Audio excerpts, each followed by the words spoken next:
From the Broken Wheel Cycle, Volume 1, Distant Dawn, the Aquila, a Warhammer 40,000 story. Also, in the Emperor's light, we find our purpose. In his will, we find our strength. In his glory, we find our victory. Tara repeated the litany of affirmation under her breath, her lips barely moving as she moved through the turbine hall of the forge. Around her, 100 workers engaged in 100 tasks, each studiously avoiding eye contact with anyone or anything. In the Emperor's light, we find our purpose. In his will, we find our strength. In his glory, we find our victory. Eyes to the floor, never catch the gaze of the overseers. Their cruel, disfigured swan masks scanned the crowd, looking for any excuse to lash out. In the Emperor's light, we find our purpose. In his will, we find our strength. In his glory, we find our victory. Tara didn't even believe the words. If there was an emperor, she'd never seen him. If he was a god, then he couldn't even protect his own.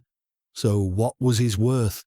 But Tara knew the overlords of this world hated and feared even the mention of his name. They'd banned it, erased it from the official record. This half-remembered litany from her orphanage, whispered under her breath, while her lips moved in the prescribed motions, this was one of her small, daily acts of resistance. When Axis 7 fell, Tara should have run like so many others. But she was a penniless orphan, barely breaking even at the shittest hive job imaginable. Sorting refuse in the lower processing tiers, work so degrading, even the administratum didn't bother to track it. Where would she have gone? The upper spires were already packed with refugees, fighting each other for passage off-world. The orbital bombardments were already levelling the skyline, turning the hive peaks into molten slag. She stayed because staying was easier than leaving. The bombardments came in waves.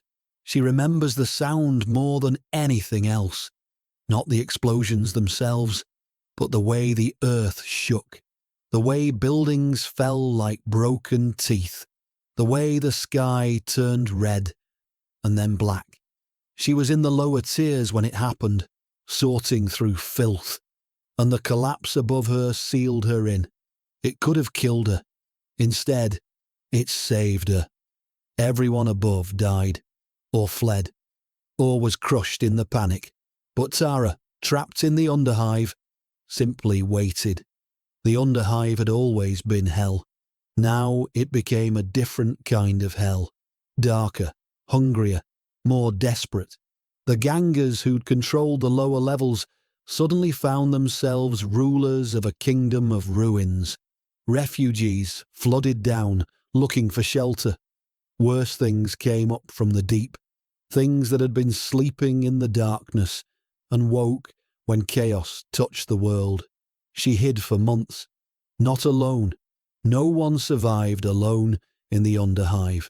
She ran with a temporary crew of scavengers, people like her, people with nothing. They'd move through the ruins looking for food, salvage, anything that could be traded or eaten. Sometimes the gangers left them alone. Sometimes they didn't. The kill squads came regularly. Chaos-marked hunters looking for sport, looking for souls to corrupt or bodies to break. They hunted the underhive like game. Tara learned to move quietly, to disappear, to know which tunnels were safe and which ones led to places where screaming echoed until it stopped. But luck, like hope, eventually runs out. She was scavenging alone, a mistake, but the crew had scattered after an encounter with something that used to be human when the slavers found her. Net and shock prod. No negotiation, no choice. The slave pens were underground, deeper than even the underhive. She spent weeks there in the dark, with hundreds of others, all waiting for assignment. The air was thick with despair and bodily waste. People died next to you, and no one moved them for days. Then she was selected, bought, really, by an overseer with a grotesque swan mask. Not quite human, not quite something else. The mask was fused to his face, she realized, or his face had grown into it. The line between the two had blurred into something that made her stomach turn. He bought her for the forge, and now she was here, in the turbine hall, mouthing litanies to a god she didn't believe in, while chaos wore a supervisor's mask and looked for reasons to hurt people. The crippling fear lived with her for weeks. Every day, every hour, every action was highlighted in sharp relief, as if the world had suddenly become too vivid, too immediate, too dangerous. There was a constant humming in her head, a vibration just at the edge of perception, like the manufactorum's machinery had learned to live inside her skull. She knew it wasn't actual noise. The forge was loud enough without inventing more sound. But that was what fear did. It created its own frequency, its own terrible rhythm. She moved through the days like a small animal in a trap, waiting for the blow that would come. When the overseer passed, her whole body tensed. When a siren sounded, her heart would hammer until she thought her ribs would crack. When the machinery stuttered or halted, she'd hold her breath, expecting punishment for a crime she hadn't committed. 2 weeks into her slavery, it stopped. Not the fear itself. She didn't suddenly become brave, but the acute awareness of it, the constant vibration in her skull just quieted. She realized, with a strange clarity, that she was simply too exhausted to feel terror anymore. The exhaustion had swallowed it whole. She became an automaton, part of an infernal machine, making Emperor knows what for Emperor knows who. She moved when directed. She worked when commanded. She endured when necessary. There was no Tara in the forge anymore, just a set of functions, hands that lifted, legs that walked, eyes that looked down. It was, in a strange way, a mercy, because numb hands don't shake, and steady hands don't make mistakes, and hands that don't make mistakes don't get punished. She'd learned, in the underhive, that survival sometimes meant becoming less human. Now she was learning it again. The turning point came on a Tuesday, darkness, or what passed for Tuesday, in the eternal grey of the forge. A skinny young man, couldn't have been more than 15, all elbows and fear, had made a mistake at one of the stamping machines. A small one, the kind that happened every hour on the forge floor. But the overseer saw it. The overseer with the swan mask always saw the mistakes that mattered, the ones that gave him an excuse. He beat the boy with casual cruelty, not rage, something colder. The methodical violence of someone administering punishment the way he might pull a lever. The boy fell, got back up. The overseer kicked him down again, and then the other slaves started in. Maybe it was survival instinct. Maybe it was easier to join the predator than be prey.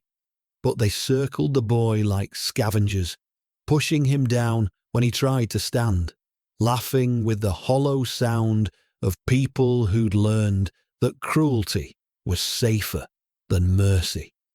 Tara watched from her station, numb, distant, already turned away. Then something flickered, a memory, the orphanage, the older boys who'd learned early that the only way to survive was to pick someone weaker and prove you were stronger. She remembered the day she'd had enough of watching it, remembered punching one of them in the mouth, remembered the beating she'd taken for it, remembered not caring about the beating because she'd stood up. The boy on the forge floor was no one to her. She didn't know his name, didn't know why he was here, but something in the sight of him, surrounded, small, broken, reached into the hollow place where her humanity had gone to hide and pulled. She moved before she thought about it. One of the scavengers had the boy pinned. Tara grabbed him by the collar and wrenched him back. They went down in a tangle of limbs, the other slave snarling, his fingers finding her face, her throat. She rolled, desperate, her hand hitting the ground and closing around something half buried in the grime of the forge floor. It was small, metal, a shape her fingers recognized even before her mind did. An Aquila, tiny, tarnished, worn smooth by countless feet. Someone's devotion, lost or hidden long ago in the dirt of this place. She didn't think.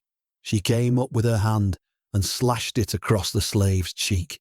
He screamed, pulled back, touched his bleeding face and stared at her like she'd grown a second head.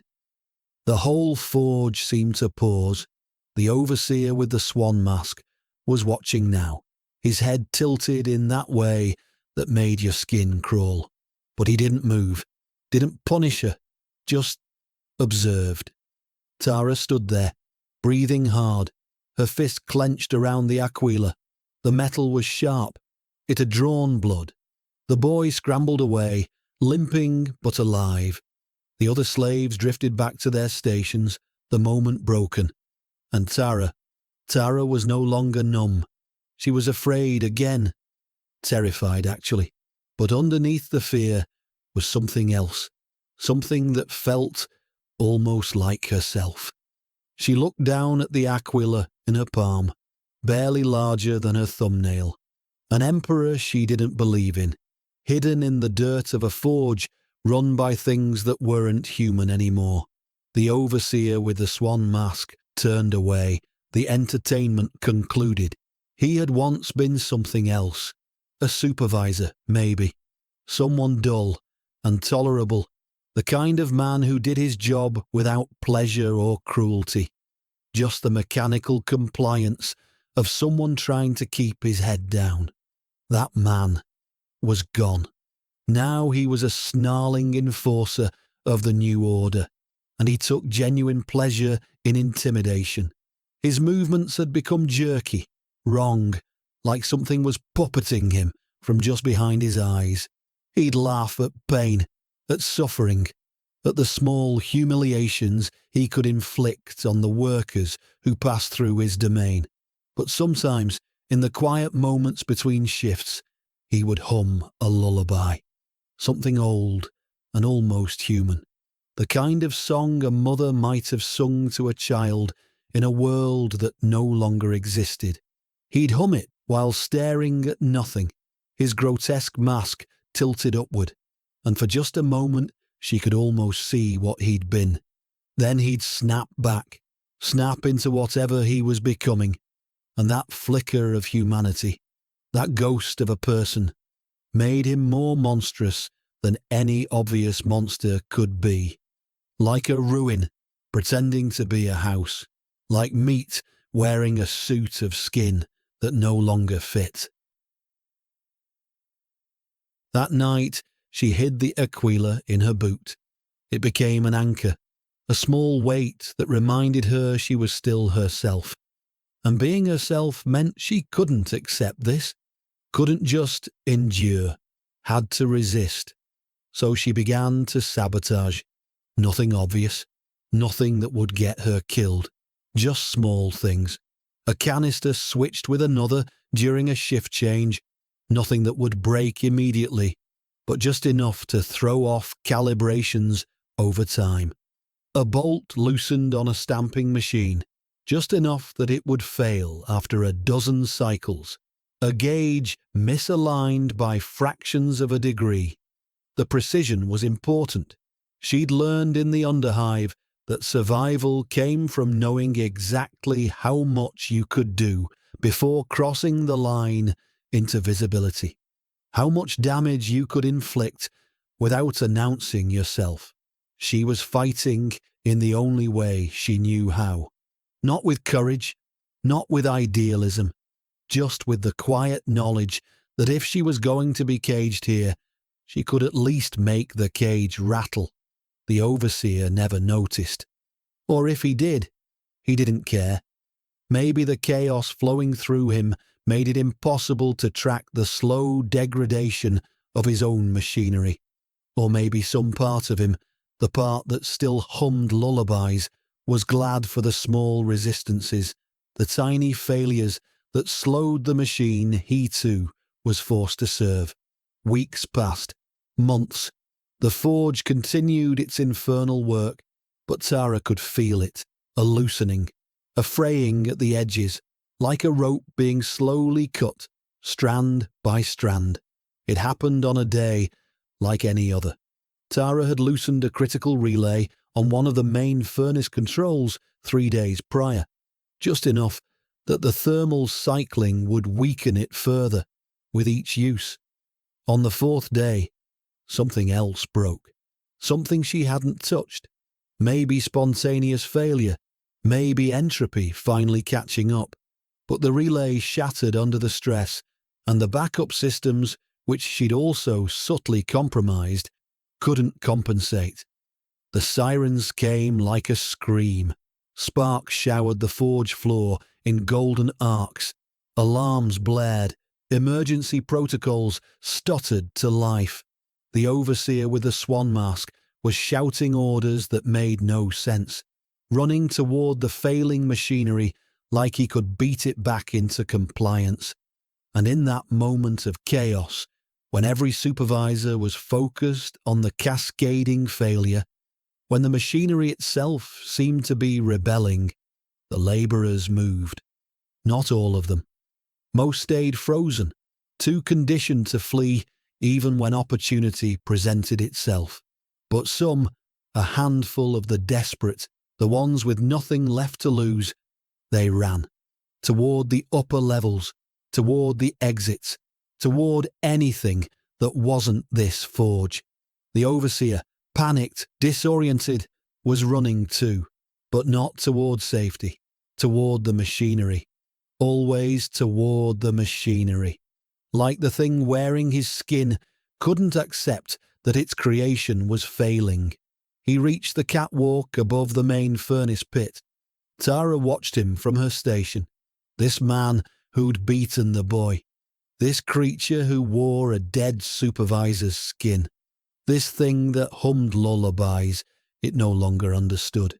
No one was looking. In the chaos, no one was paying attention. She moved. It took only a moment.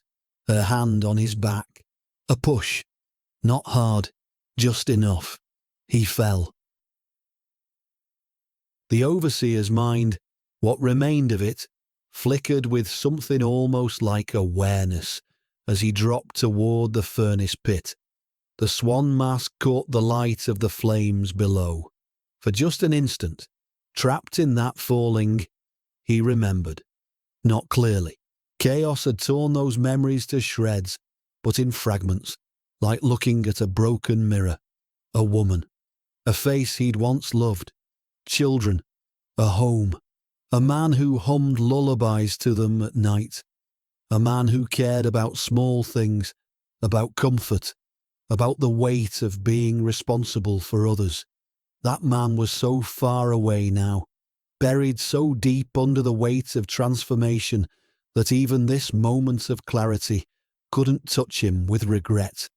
He was too far gone for that mercy. But he recognized the distance. In his last instant of consciousness, he understood. I was something else once. I was smaller, less, but I was myself. The furnace took him. One of the fleeing workers, a woman with grey-streaked hair and hollow eyes, paused a moment and looked up at Tara. Her eyes narrowed slightly, the muscle memory of a smile, witness to Tara's action. Then the moment was gone. She gathered up the contents of a nearby table, some keys, a data slate, some rotors, and ran for the exit. More slaves tried to flee. The machinery was brought under control. The cascade halted. Repairs began. And Tara stood among the workers, covered in soot and sparks, her heart hammering, her hand touching the Aquila hidden in her boot. She had done this, all of it. The loosened relay, the sabotage, and finally, the push.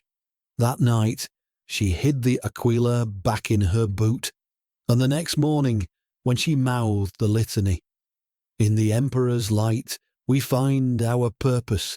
In his will, we find our strength.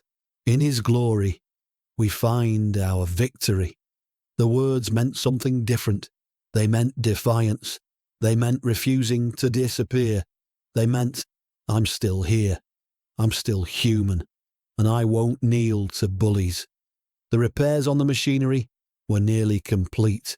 New overseers would come eventually. New horrors would find new ways to flourish. But Tara's hand found the next bolt that needed loosening, and she smiled.